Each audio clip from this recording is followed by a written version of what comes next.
స్వాగతం. ముందుగా వార్తల్లోని ముఖ్యాంశాలు.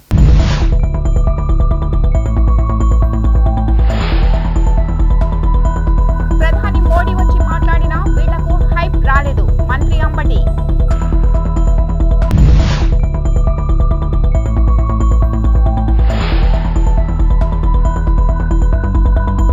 రేవంత్ రెడ్డి మల్కాజ్గిరి వాడినే నిలబెట్టు, లేదంటే నీ సంగతి చెప్తా. ఈటల రాజేందర్ హెచ్చరిక.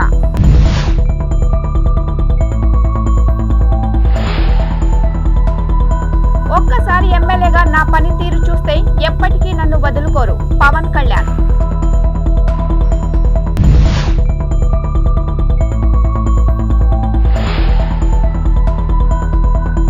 కాకినాడ జనసేన ఎంపీ అభ్యర్థిని ప్రకటించిన పవన్ కళ్యాణ్.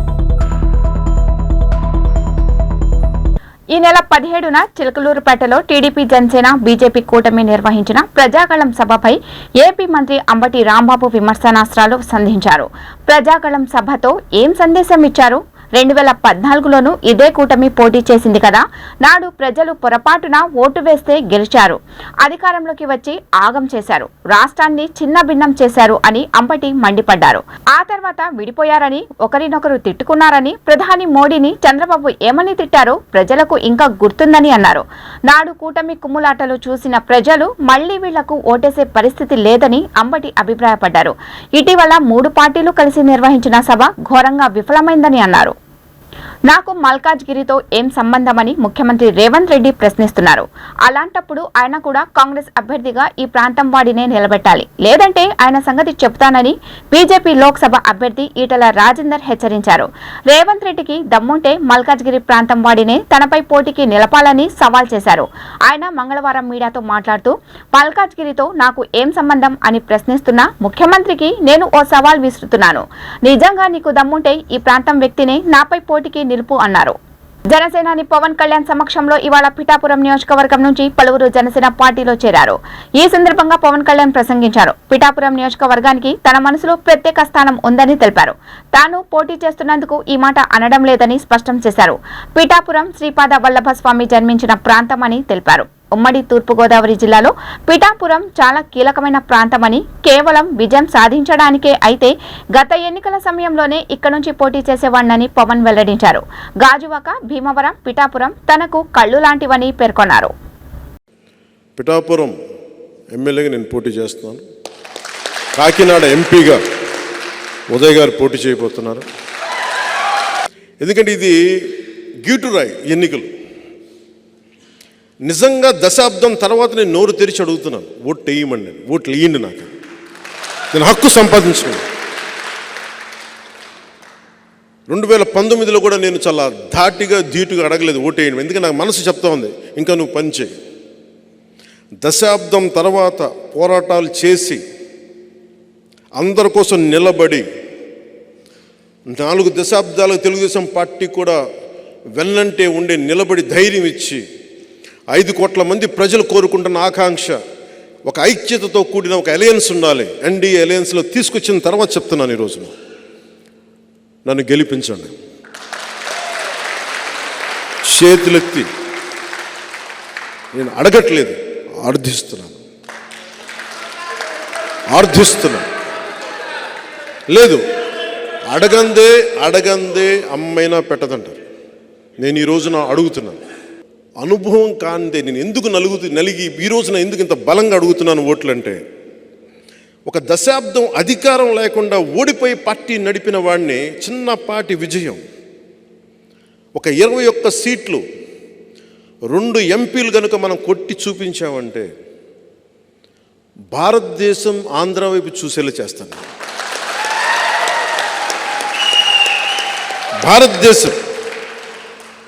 భారతదేశానికి నేను తలమానికం అయ్యేలాగా ఈ 2 సీట్లతో నేను చేయగలను, అంత నిలబడతాను.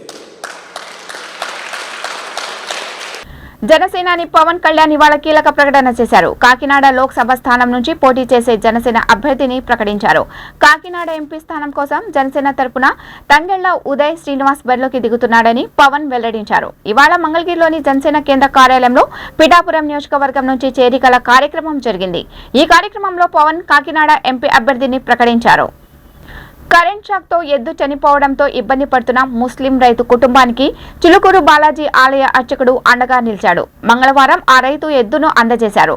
చిలుకూరు బాలాజీ ఆలయ ప్రధాన అర్చకుడు సిఎస్ రంగరాజన్ స్థానిక రైతుకు సాయం చేశాడు. చిలుకూరుకు చెందిన రైతు మొహమ్మద్ గౌస్ కు చెందిన ఎద్దు ఇటీవల కరెంట్ షాక్ తో చనిపోయింది. దీంతో వ్యవసాయ పనులకు ఇబ్బందిగా మారింది. మరో ఎద్దును కొనేందుకు డబ్బు సమకూరక గౌస్ కుటుంబం ఇబ్బంది పడుతుంది. ఈ విషయం తెలియడంతో సిఎస్ రంగరాజన్ వెంటనే స్పందించారు. గోసేవ ఔత్సాహికుడు పవన్ కుమార్ సాయంతో ఓ ఎద్దును గౌస్ కుటుంబానికి అందజేశారు. ఈ సందర్భంగా ఆయన మాట్లాడుతూ రైతులు తమ ఆవులు, గేదెలు, ఎద్దులను కుటుంబ సభ్యులతో సమానంగా భావిస్తారని, అలాగే చూసుకుంటారని చెప్పారు. రైతులకు ప్రతి ఒక్కరూ అండగా నిలబడాలని, ఇబ్బందిలో ఉన్న రైతులకు పశువులను బహుమతిగా ఇచ్చే కార్యక్రమం చేపట్టాలని రంగరాజన్ పిలుపునిచ్చారు. నారా చంద్రబాబు నాయుడు కుటుంబ సమేతంగా బుధవారం తిరుమల వెళ్తున్నారు. సాయంత్రానికి లోకేష్, బ్రాహ్మణి, దేవాంశ్ తిరుమల చేరుకుంటారు. నిజం గెలవాలి యాత్రలో ఉన్న నారా భువనేశ్వరి తిరుమల చేరుకునేసరికి రాత్రి అవుతుందని సమాచారం. గురువారం నారా దేవాంశ్ పుట్టినరోజు సందర్భంగా శ్రీవారిని దర్శించుకొని అర్చకుల ఆశీస్సులు అందుకోనున్నారు. అనంతరం ఆలయంలో అన్నదాన కార్యక్రమం నిర్వహిస్తారు. ఏటా దేవాంశ్ పుట్టినరోజు నాడు చంద్రబాబు కుటుంబం సమేతంగా తిరుమల శ్రీవారిని దర్శించుకొని అన్నదానం చేస్తూ వస్తున్నారు. ఈ ఏడాది తిరుమల శ్రీవారి సన్నిధిలో ఈ కార్యక్రమం నిర్వహిస్తారని టీడీపీ వర్గాలు తెలిపాయి. మహబూబ్ నగర్ జెడ్పీ చైర్పర్సన్ స్వర్ణ సుధాకర్ రెడ్డి కాంగ్రెస్ పార్టీలో చేరారు. ముఖ్యమంత్రి రేవంత్ రెడ్డి, ఏఐసీసీ సెక్రటరీ వంశీచంద్ రెడ్డిల సమక్షంలో ఆమె కాంగ్రెస్ జెండాను కప్పుకున్నారు. ఈ కార్యక్రమంలో ఎమ్మెల్యే మధుసూదన్ రెడ్డి ఉన్నారు. ఇటీవల పలువురు బీఆర్ఎస్ నాయకులు ఆ పార్టీని వీడి కాంగ్రెస్, బీజేపీలలో చేరుతున్నారు. ఇటీవల పట్నం సునీత మహేందర్రెడ్డి, చేవెళ్ల ఎంపీ రంజిత్ రెడ్డి, ఖైదరాబాద్ ఎమ్మెల్యే దానం నాగేందర్ తదితరులు కాంగ్రెస్ పార్టీలో చేరారు. తన ఫోన్ కాల్ ను రికార్డ్ చేసి ప్రతిపక్ష ఎమ్మెల్యేకు పంపిస్తున్నారంటూ హన్మకొండ ఆర్డీఓపై ప్రభుత్వ ప్రధాన కార్యదర్శి శాంతికుమార్ కి తెలంగాణ రాష్ట్ర మంత్రి పొన్నం ప్రభాకర్ బుధవారం ఫిర్యాదు చేశారు. తన ఫోన్ కాల్ ను రికార్డ్ చేసి ఇతరులకు పంపిస్తున్న సదరు ఆర్టీఓపై వెంటనే చర్యలు తీసుకోవాలని కోరారు. బుధవారం ఆయన గాంధీ భవన్ లో మీడియాతో మాట్లాడుతూ కాంగ్రెస్ పార్టీ అధికారంలోకి రావడంతో కరువు వచ్చిందని బీఆర్ఎస్ మాట్లాడడం విడ్డూరంగా ఉందన్నారు. వారు అవగాహన లేకుండా మాట్లాడుతున్నారని విమర్శించారు. పంట నష్టంపై ప్రభుత్వం నిర్ణయం తీసుకుంటుందన్నారు. తీవ్రమైన ఎండలు, ఉక్కపోతతో అల్లాడిపోతున్న ఏపీ వాసులకు అమరావతి వాతావరణ కేంద్రం చల్లటి కబురు చెప్పింది. రాష్ట్రంలోని పలు ప్రాంతాల్లో నేడు భారీ వర్షాలు పడే అవకాశం ఉందని సూచించింది. ద్రోణి ప్రభావంతో రాబోయే 2 రోజులు రాష్ట్రం వ్యాప్తంగా తేలికపాటి నుంచి మోస్తారు వానలు పడతాయని అంచనా వేసింది. ఇక ఉత్తర కోస్తాలోని వివిధ ప్రాంతాల్లో భారీ వర్షాలు కురుస్తాయని పేర్కొంది. ఈ మేరకు అమరావతి వాతావరణ కేంద్రం మంగళవారం ఒక ప్రకటన విడుదల చేసింది. వార్తలు ముగించే ముందు ముఖ్యాంశాలు మరోసారి.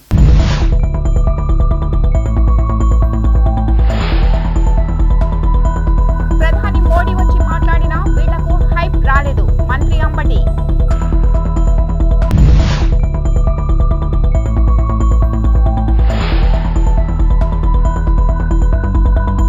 రేవంత్ రెడ్డి మల్కాజ్గిరి వాడినే నిలబెట్టు, లేదంటే నీ సంగతి చెప్తా, ఈటల రాజేందర్ హెచ్చరిక.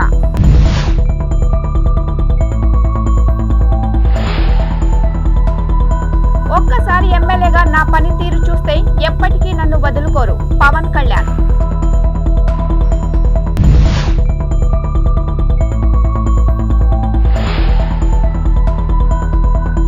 కాకినాడ జనసేన ఎంపీ అభ్యర్థిని ప్రకటించిన పవన్ కళ్యాణ్.